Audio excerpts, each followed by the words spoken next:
I just had a young man reach out to me and asked if he should maintain or cut. Looks like he is over 6 foot because he weighs 308 pounds and he holds it really well.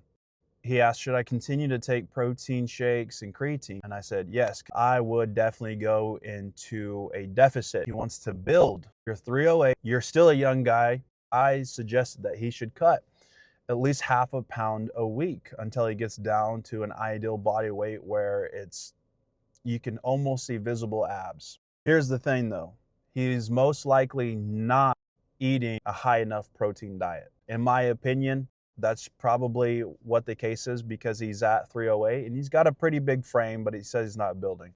And he's carrying a lot of body fat from what I can tell, which isn't bad. That's just not ideal for what he wants to achieve.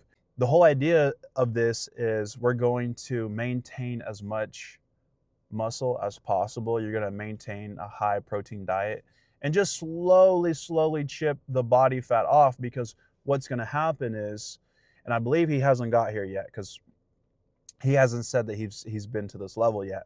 But once you cut that body fat, most of that body fat, you shred that body fat off, you're going to feel better, obviously, but your muscles are going to show more. And it's going to look like your muscles have increased in size. Not only have you maintained the muscle mass, but you've also eliminated so much body fat at some point down the road, 12, 14, 16 weeks down the road, you're going to start feeling like, oh my God, my veins are showing, my muscles look bigger, they feel fuller because of the diet. Like I said, you're going to feel bigger, you're going to look bigger because your muscles are now protruding and you have less body fat hiding all of that muscle, so you're going to look bigger.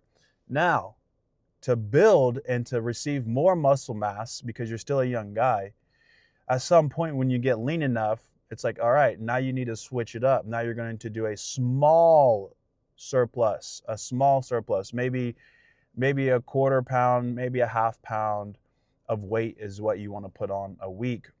I prefer to do a slower bulk versus the cut.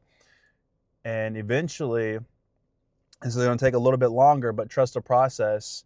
Again, high protein diet, a small surplus, and this is really where you can load the carbs up and go absolutely banana crazies with the intensity in the gym and really push that muscle growth. Again, you need to have a really great diet as far as being balanced, high protein meal.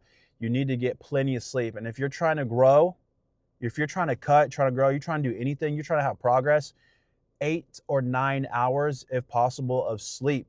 If you're getting 5, 6 hours of sleep, that's not going to cut it for goals. If you're trying to Mason, I want to lose 150 pounds. Mason, I want to get jacked.